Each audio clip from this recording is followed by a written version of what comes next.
Hi friends, வணக்கம். நமஸ்தே. நீங்களா எப்படி இருக்கீங்க? நல்லா இருக்கீங்க, சந்தோஷமா இருக்கீங்கன்னு நினைக்கிறேன். நம்ம நல்லதே நினைப்போம், நல்லதே நடக்குங்க. என்னடா காலையில் எடுத்து வச்சுக்கன்னு பார்க்குறீங்களா? இன்றைக்கி வந்து பாலக்கீரை பண்ண போகிறேன். ஸோ பாலக்கீரையை வந்து தண்டு வந்து நான் இந்த மாதிரி நிறைய இருக்கும், அதை ஃபுல்லாகவே நான் செஞ்சுருக்கேன். கட் பண்ணி எடுத்து வச்சுருக்கேன். நல்லா வாஷ் பண்ணதுக்கப்புறம் இந்த மாதிரி தண்டு இருக்கும் இல்லையா, இந்த தண்டு இருக்கிறதையும் நான் வந்து எடுத்து வச்சுருக்கேன். ஸோ அதனால் அப்புறம் கொஞ்சோண்டு கீரையும் சேர்த்து மிக்ஸ் பண்ணி போடும்போது உங்களுக்கு வந்து பேலன்ஸாகவே இருக்கும். அதனால் இப்போ பார்த்திங்கன்னா அதுக்கு தேவையான ஒரு 6 பல் பூண்டு, சாரிங்க 6 பல்லு பூண்டு எடுத்து வச்சுருக்கேன். ஸோ கீரை நான் வெட்டி வச்சுருக்கேன். ஒரு தக்காளி, ஒரு வெங்காயம், மிளகாய் எடுத்து வச்சுருக்கேன். ஸோ கடற்கரை நம்ம பண்ண போகிறோம். இதுக்கு தேவையான பொருட்கள் என்னென்ன பார்க்கணும்ல, ஸோ நான் அதையும் சொல்லிவிட்டேன் உங்களுக்கு. நான் வந்து ஒரு பாத்திரத்தில் எப்பவும் வழக்கம் போல் சொல்கிற மாதிரி, ஒரு நிமிஷம், எப்பவும் ஒரு பாத்திரத்தில் நம்ம சொல்கிற மாதிரி ஒரு கைக்கு தான் நான் எடுத்திருக்கேன் சிறுபருப்பு.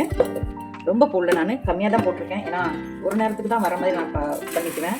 ஸோ அதனால் தூரம் பருப்பு ஊற்றி இந்த ரெண்டுமே நான் சேர்த்துட்டேங்க. இப்போ இதை நல்லா வாஷ் பண்ணி எடுத்துகிட்டு வந்து இப்போ பார்த்திங்கன்னா நான் வாஷ் பண்ணிவிட்டு கொஞ்சோண்டி தண்ணி வந்து மேலே வரைக்கும் வச்சுருக்கேன். எதுக்காக நாம் வந்து அந்த கீரையை வந்து நம்மளுக்கு முங்கி உள்ளே போடணும்ல, அதனால் இப்போ நான் பூண்டு சேர்த்துருக்கேன். ரொம்ப சிம்பிள் தாங்க, பெரும்பாலும் ஓரளவுக்கு தெரிஞ்சிருக்கும். தெரியாதவங்களுக்காக நான் என்னோடய ஸ்டைலில் பண்ணுறதுனால சரி கொஞ்சோண்டி காயம். நான் குக்கரில் வைக்கிறதுனால நான் வந்து எல்லாத்தையும் சேர்க்குறேன். இல்லைன்னா நீங்கள் தனியாக பருப்பை சேர்த்துட்டு இந்த கீரை இதெல்லாம் சேர்த்துக்கோங்க. தண்டெல்லாம் பார்த்திங்கன்னா வேஸ்ட் பண்ணிடாதீங்க, தண்டெல்லாம் ரொம்பவே சத்து உள்ளது. ஸோ அதனால் அதையும் சேர்த்துக்கோங்க. இப்போ நான் குக்கரில் வைக்கிறதா, இப்போ எல்லார் வீட்டுமே குக்கர் இருக்குது. சடன் டக்குன்னு காலையிலே அதுவும் உங்களுக்கு தெரியும் நம்மளோட பரபரப்பு எப்படி இருக்குன்னு சொல்லிட்டு, அதனால் கடகடன்னு நான் வைக்கிறேன். இதில் வந்து ஒரு தக்காளி வந்து நம்ம ஆட் பண்ணிடலாம். இப்போ பார்த்தீங்கன்னா தக்காளி நான் சேர்த்துட்டேங்க. இது கூட நான் வச்சுருக்க இந்த 3 மிளகாவையும் கீரி போட்டுருவேன். ஸ்பைஸியாக இருக்கிறதுக்காக இது ரொம்பவே நல்லாயிருக்கும். அதனால் நான் வந்து இதோட சேர்த்துக்கிறேன். ஸோ நீங்கள் இதை வேண்டாம்னு நினச்சா நீங்கள் ஸ்கிப் பண்ணிக்கோங்க. இதை கடையும் போது இதோட சேர்த்து கடைஞ்சிரும். ஸோ நல்லாயிருக்கும் டேஸ்ட். நான் 2 மிளகா தான் போட்டிருக்கேன். கொஞ்சோண்டி புளி இருக்கு இல்லையா, அதையும் நான் ஆட் பண்ணிக்கிறேன். அப்புறம் உப்புங்க, நான் ஒரு 1 டீஸ்பூன் அளவுக்கு வந்து உப்பு போட்டிருக்கேன். லைட்டாக கொஞ்சோண்டி ஒரு 2 பிஞ்ச் வந்து மஞ்சத்தூள்,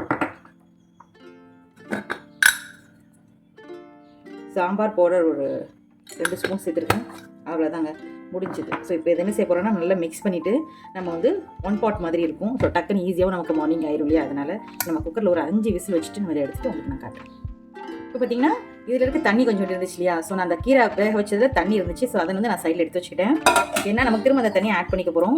கொஞ்சோண்டு இப்படி மசிச்சு விட்டிங்கன்னா உங்கள்கிட்ட மத்தோ, இப்போ எங்ககிட்ட மத்து இருக்குது அதனால் நான் அதை யூஸ் பண்ணிக்கிட்டேன். உங்கள்கிட்ட மத்து இருந்துச்சுன்னா மத்து யூஸ் பண்ணிக்கோங்க. இல்லைனா அந்த இப்போ உருளைக்கிழங்கு மேஷர் இருக்கும்ல, அதை கூட வச்சு நீங்கள் யூஸ் பண்ணிக்கலாம். உங்கள்கிட்ட எது இருக்கும் அது.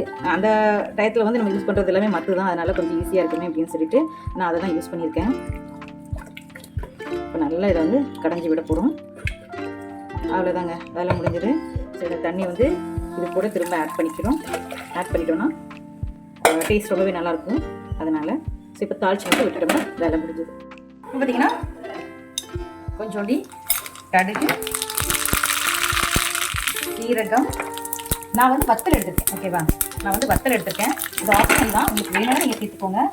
அப்புறம் நம்ம அவ்வளோதாங்க.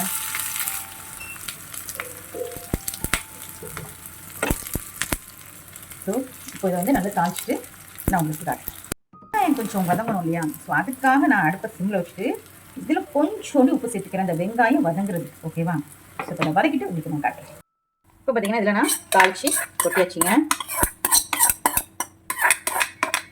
அவ்வளோதான், நம்மளோட கீரை ரெடிங்க. பாலக்கீரை வந்து ரெடி. நான் அந்த மாதிரி சிம்பிளான ஸ்டைலில் தான் நான் பண்ணுவேன். இதில் என்ன செய்வேன்னா, இப்போ 2 நிமிஷத்துக்கு லைட்டாக கொஞ்சோண்டி தண்ணி விட்டு ஒரு அரை கிளாஸ் அளவுக்கு தண்ணி விட்டுட்டு நான் வந்து என்ன செய்வேன்னா, இதை லேசாக ஒரு அட்டை கொதிக்க வச்சிட்டோம்னா, ஸோ அந்த மசாலா நம்ம இப்போ தாளிச்சு கொட்டியிருக்க அந்த கொஞ்சோண்டி அதோட டேஸ்ட் எல்லாமே இதோட சேர்த்து இறங்கிடும். ஸோ சூப்பராக இருக்கும் சாப்பிட்றதுக்கு. ஸோ நான் லேசாக கொதிக்க வச்சுட்டு உங்களுக்கு காட்டுறேன். ஏன்னா நல்லா கொதிக்க வச்சு எடுத்துட்டேங்க. இங்கே பாருங்கள், சூப்பராக இருக்கும் இந்த குழம்பு. இப்போ நான் சாதத்து கூட மிக்ஸ் பண்ணி பசங்களுக்கு நான் அதை சோப் பண்ண போகிறேன். ஸோ இதே மாதிரி நீங்களும் வீடியோ ட்ரை பண்ணி பார்த்துட்டு உங்களுக்கு எப்படி வந்து சொல்லுங்கள். ஸோ இந்த வீடியோ பிடிச்சி லைக் பண்ணுங்க, கமெண்ட் பண்ணுங்கள், ஷேர் பண்ணுங்கள், சப்ஸ்கிரைப் பண்ணுங்கள். தேங்க்யூ ஃபார் வாட்சிங். Bye friends. சாதத்தோடு சேர்த்து நான் மிக்ஸ் பண்ணிவிட்டு நான் அப்படியே டிஃபன் பாக்ஸில் பேக் பண்ண போகிறேன். ஸோ அதனால தான் உங்களுக்கு கொஞ்சம் அவசரமாக இருந்தனால தான் உங்களுக்கு இருக்குங்க. நான் டிஃபன் பாக்ஸ் வச்சுட்டேன். இப்போ பார்த்தீங்கன்னா சூப்பரான கீரை, பாலக்கீரை குழம்பு, பாலக்கீரை பஜ்ஜி, ஸோ ரெண்டுமே ரெடி.